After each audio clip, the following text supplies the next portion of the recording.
Good day, everyone. I was born and raised in Detroit. Growing up there, I saw people like me running things. This is a courtroom, not a circus, so we're gonna calm down. I'm sorry. What I found there was a passion that I didn't know existed. This is the bottom line. I'm excited to free fall into the limitless possibilities with we the people. So many are fearful of the law. They think it's something that works against them. I think you need to begin to accept responsibility for your mistakes. We are the people. Janelle Williamson claims she was bamboozled when she bought a vintage designer purse that turned out to be fake. Krista Sneed maintains that she doesn't sell knockoffs. All rise.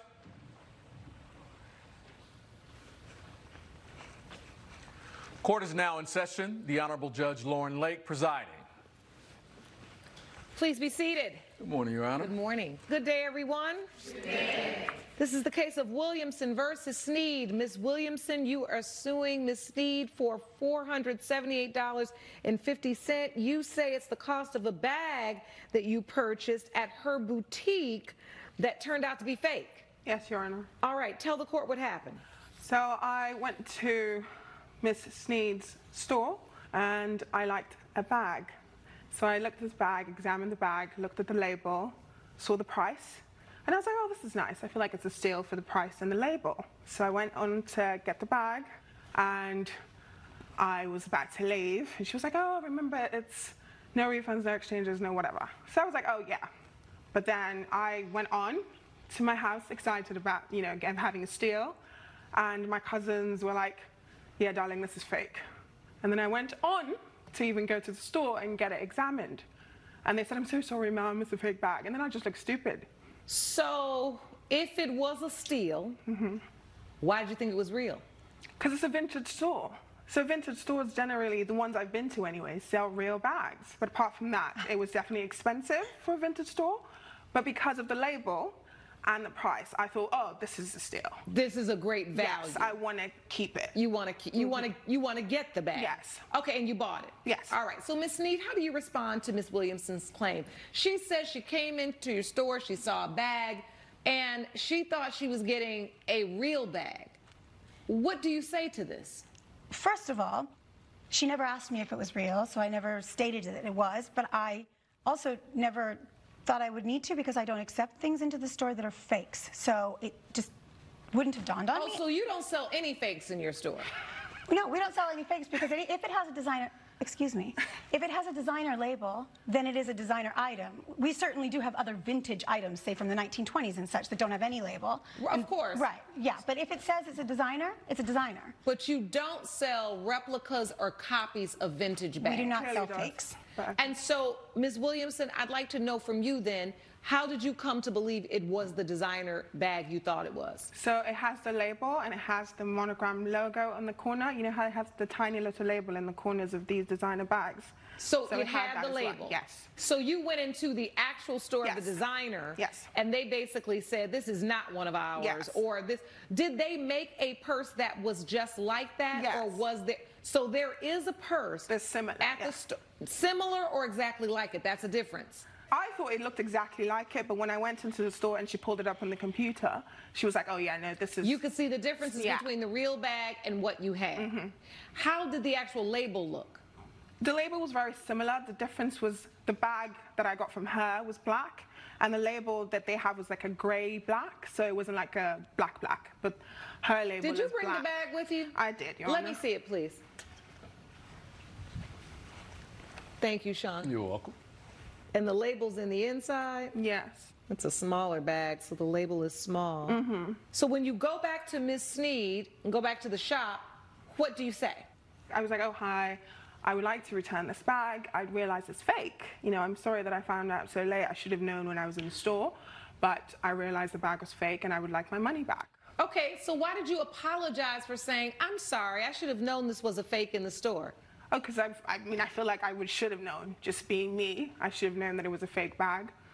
And I honestly don't even think she knows it's a fake bag, which is ridiculous. The only problem with this is, Miss Sneed, is you're saying to me you believe the bag was real. Can I tell you why I believe it's real? Yes. I believe that vintage, it also means old and of a time, and that bag is not a current of their models that they make now. It's one of their vintage bags. And I don't know who you talked to in the store, but I don't know that the person working in the store was necessarily as knowledgeable as the vendor that I got it from, that I use all of the time, to know that that bag was real or not. So she did say that when she was leaving, I said no refunds, no exchanges, and no returns. That is not how it happened. I have here no refunds, no exchanges, no returns. It's on the register. Let me see your policy.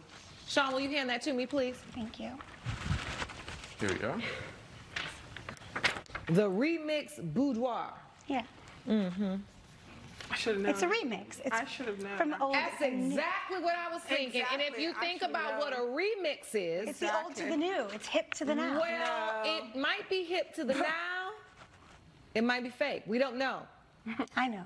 Coming up, You just said I'm selling real bags. Yeah, I believe I am. And that's what you say your store does. You said your store doesn't carry knockoffs, No, which you shouldn't. But you say it doesn't. it doesn't. and later, The plane was about to land. He rushes towards the front, tries to remove his luggage from my overhead compartment, and it fell and hit me on the head. And knocked you out? Yes, ma'am. Oh my goodness. we're back with a dispute between Janelle Williamson and Krista Sneed over the authenticity of a designer purse. See, you just set yourself up here in this courtroom. It's okay. So if it's fake, then you just basically owe her money back. Yep. With the exception of the policy that she bought a bag and I sold policy the has bag. to No. do with a real bag. Because you just said I'm selling real bags. Yeah, I believe I am. And that's what you say your store does. You said your store doesn't carry knockoffs, No, which you shouldn't. but we shouldn't. No, But you say it doesn't. it doesn't. So what if from this bag it's obvious to see that the name on the bag is different from what the company says and it's a fake bag? Then what is your policy? Okay, if I believed it was obvious to see, or that she even went to a store, or that the store was a store that was versed in vintage bags of that same brand, then I would discuss it with her, but I still have my policy of no refunds, no exchanges, and Once no she returns. called and said the bag was fake, because this is She came to the store. No. This is this is the part about Yeah. stores and customer service. And lucky for you, I've worked retail Okay. a long time and also used to own and operate a store. And what good customer service usually dictates is that the customer's always right, unless the customer is being utterly unreasonable. Okay? So if a customer buys a vintage bag that now you've testified in open court, you believe is real and she believed was real, but was a great deal because it was vintage. Yeah. You both leave out of that transaction thinking she has a real bag. Yes. If something happens and she tells you she goes into the retail store and they tell her that is not a real bag, what responsibility do you have then to find out whether the bag you sold her is real or fake? I did my due diligence when I Yes. got the bag from my vendor. We always take any product that does have a label that we get into the store, and we do our comparisons with our vendor and with the people that we use from the designers. I'm sorry, this is just backstory, but my mother has worked in the industry of fashion for a long time since I was a child, and I have many people that I contact if I have a question about the validity of a product. Don't tell me about your vendor told you, because they're making too good of fakes right now. Right. How do you know this bag is real? I went through the same steps that I go with all Did of my you other ever items. go back to the place where she says they told her this is not our bag, to the designer? Have you gone She didn't tell me where she went. Okay, have you gone to the designer on your own? No, I haven't gone to the designer. Okay, that's what I want to hear. I've heard enough. Okay, so this is the problem. The problem is this. You have a store that warrants that it sells vintage real bags. So a person going in and purchasing, no matter whether it's a great deal or it's not a great deal, you're thinking, I'm getting a vintage real bag. Now, the label on this bag is such that it is so substantially similar to the label of the true designer bag a real that bag. maybe the person could not recognize it. That's what fake bags are all about. Or it's a real But bag. the point is, She's wrong. Miss Sneed, Miss Sneed, Miss Sneed, I love when people want to go tit for tat with me in courtroom, but you ain't going tit for tat with your quality control and making sure that the bags you're getting in are what you are warranting that you're selling. And that's the problem here. And all I needed to hear from you truly in this testimony is that you did some very real due diligence to be able to uphold your company's standards, that it's a real bag, to say, and I went to this company. I went there myself because I wanted to find out whether or not the bag is real or fake. That's when I can understand that maybe your supplier got something past you. I believe she is lying and did not go to the company. That is my point. Right, but did you go to the company I did yourself not, because and I thought it was right. out? No, that's the whole point. Okay. You are not operating your business well. Now, the problem is this. I'm in here, and I have to figure out whether she gets all her money back or whether she doesn't, because you just haven't done your job. So at the end of the day, I'm going to award the plaintiff the $470. Please don't do all that. That's too much. Now you're going to get on my nerves and change the money I'm about to give you. This should challenge you to do due diligence on every single product you bring in the store. The reason why I know this is because my nephew actually works for a sneaker company that specializes in the resale of sneakers. They have an entire division. They're called authenticators. That's what they do. They authenticate a certain product. You need to invest in that so that you are not warranting to customers you have real things and you don't. Judgment for the plaintiff for $478.50. Court is adjourned. All rise. Judge Lake has ruled in favor of the plaintiff. The defendant owes $478.50. You told me you had a date that night and that you were going to use that bag that night. And what I think is you used it and wanted to return it so you could get your money back. Are you serious? I couldn't tell her that she wouldn't let me. Do I look like the type of person that would do that? I don't look at looks. You do. You're the bag aficionado. You don't look at looks because that's why you're selling a fake bag. Right, darling. Obviously, darling. Which you would know because You may now exit the courtroom. Uh-huh. Coming up. What happens? He rushes towards the front, tries to remove his luggage from my overhead compartment, and it fell and hit me on the head. And knocked you out? Yes, ma'am. Network featuring dynamic judges and live legal programming. Well, we're not at your school. We're in my courtroom. Unique court shows. Where is any information about the company? Live legal news. That's what you should have done. And a commitment to justice. Either you tried or you did it. The next generation of court programming in one dynamic network. Justice Central. You're watching Justice Central. Stay tuned. You're watching Justice Central. You're watching We the People with Judge Lauren Lake. Ryan Brown claims an impatient passenger on his flight is responsible for his concussion. Gregory Landis says the accident happened because he was rushing to get to a funeral. Good day, everyone. Good day. This is the case of Brown versus Landis. Mr. Brown, you are suing Mr. Landis for $3,700. It says it's for the cost of medical bills you suffered from a concussion when you were hit in the head by Mr. Landis's suitcase on a flight. Yes, Explain to the court what happened. Yes, ma'am. I was on a flight to a very important conference for my company, and we were just about to land, and the defendant, he rushes his way up the aisle, and, you know, nobody was even supposed to be up. You know, So let me be clear. Was the plane still in the air, or you had landed and it was sitting, but you weren't at the gate? We were already landed. The plane was taxiing to the, on the runway. And all of a sudden you hear someone barreling up, or the cabinet above your head is open. What happens? He rushes towards the front, tries to remove his luggage from my overhead compartment, and it fell and hit me on the head. Oh, when he pulled his luggage out, it fell on you? Yes, ma'am. And knocked you out? Yes, ma'am. Oh, my goodness. So, Mr. Landis, how do you respond to this? Your Honor, it was an accident, but I was in a hurry because the flight had been delayed. I was on my way to my cousin's funeral. I needed to make that. I had placed it pretty securely. I had made sure there was room for it, and there was room for it to lay on its side, but it was a bumpy flight, so it had shifted, sort of on its side. So it was on its side this way, and then when you opened it, it hit him.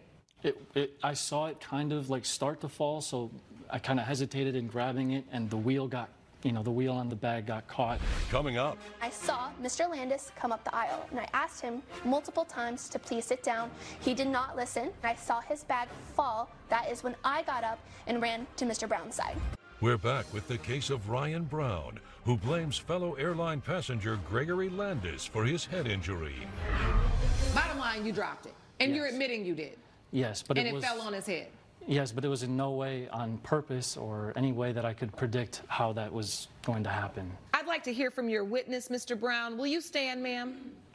State your name for the court.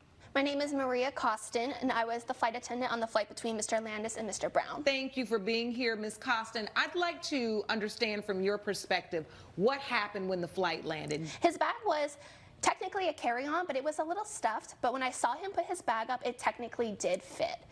So when we landed and touched down, we were still taxiing to the gate. The seatbelt sign was still on, and I saw Mr. Landis come up the aisle, and I asked him multiple times to please sit down. We need to stay in our seats. He did not listen. So finally, once he had opened the overhead bin space and I saw his bag fall, that is when I got up and ran to Mr. Brown's side. So you saw him open it and his bag just fall out. He was not trying to get it out and dropped it. He kind of like grabbed it, reassessed, and then dropped it. Okay. So where were you? Were you in the back of the plane seated where you could see all of this? Actually, I was in the front of the plane facing the passengers because everyone was seated at the time. Including the attendants? Correct. And this was not a time that he should even be walking? Correct. Everybody was supposed to be seated, and the seatbelt sign was still on. All right.